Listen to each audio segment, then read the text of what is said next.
Hello, programmers. Welcome back to our JavaScript for Beginners series.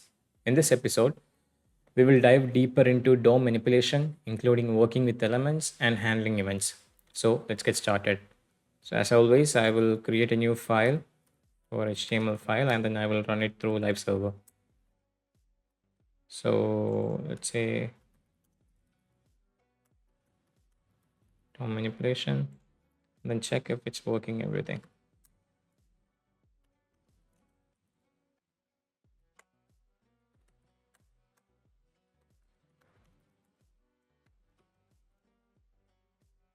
And then we'll go here.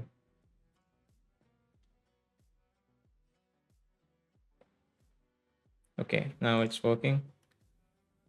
As you can see, that's running. Okay.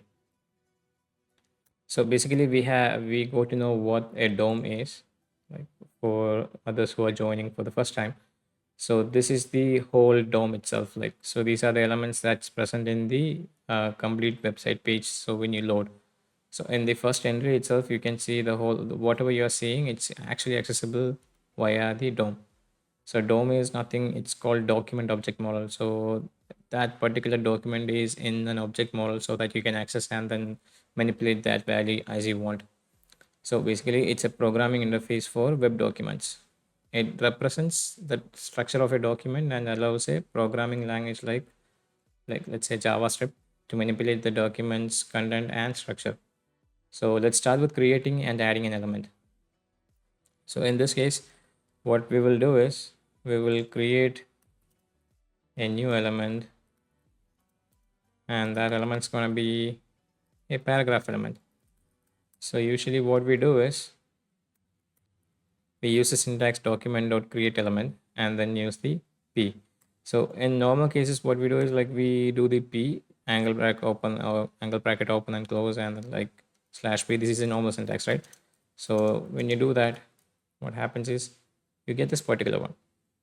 So instead of doing this like statically, so this is static typing, right? You have to know the contents of everything and then you have to do it before the page is actually loaded itself. So once the page is loaded and if you want to create a new element which is dynamic, in that case you can go about this way. So this new element object will hold the p tag. So this new element will object will hold this particular p tag. Now once you have that, what you can say is new element dot text content equal to this is a paragraph. So and then if you console or log what the new element is, you can see the full paragraph element.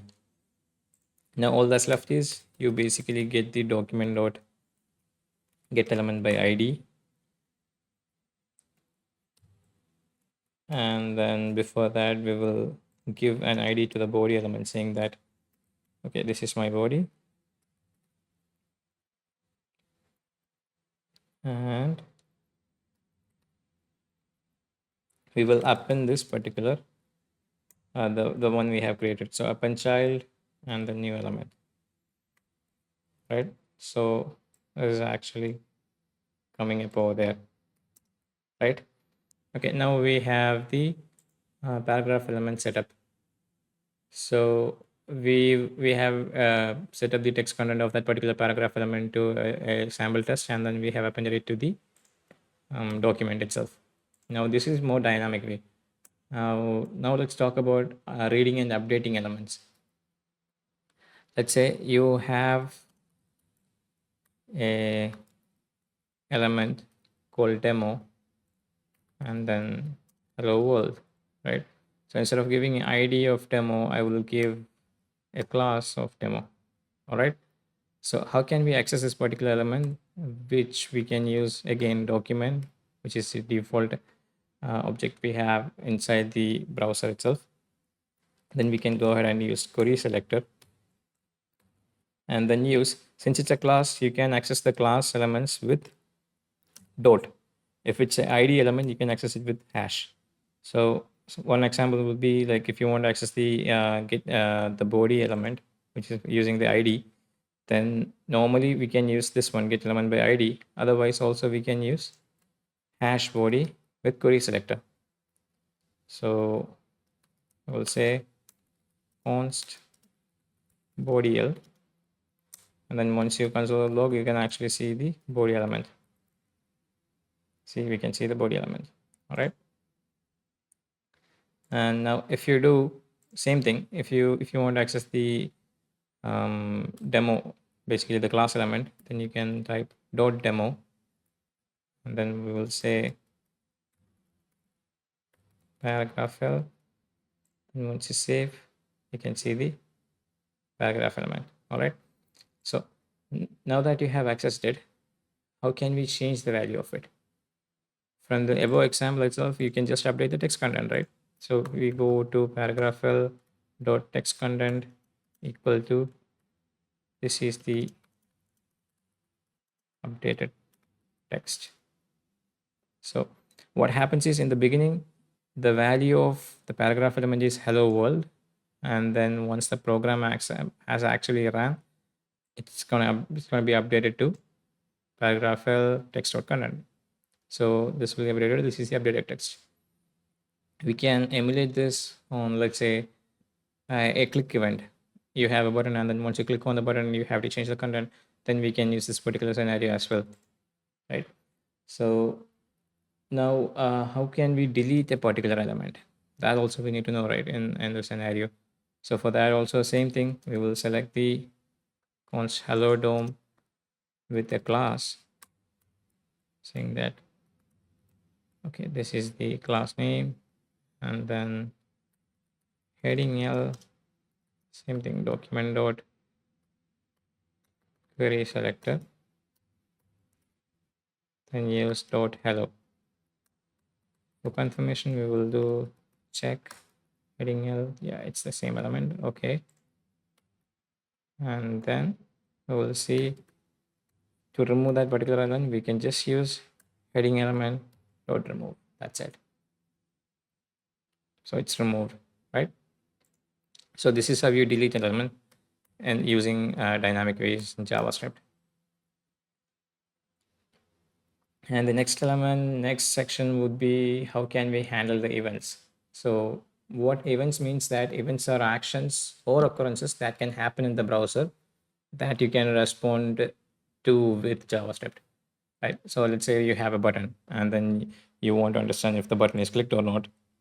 And then if the button is clicked, then you have to do some action on top of it, right? So I will create a button element saying that, okay, that button has a class of example button.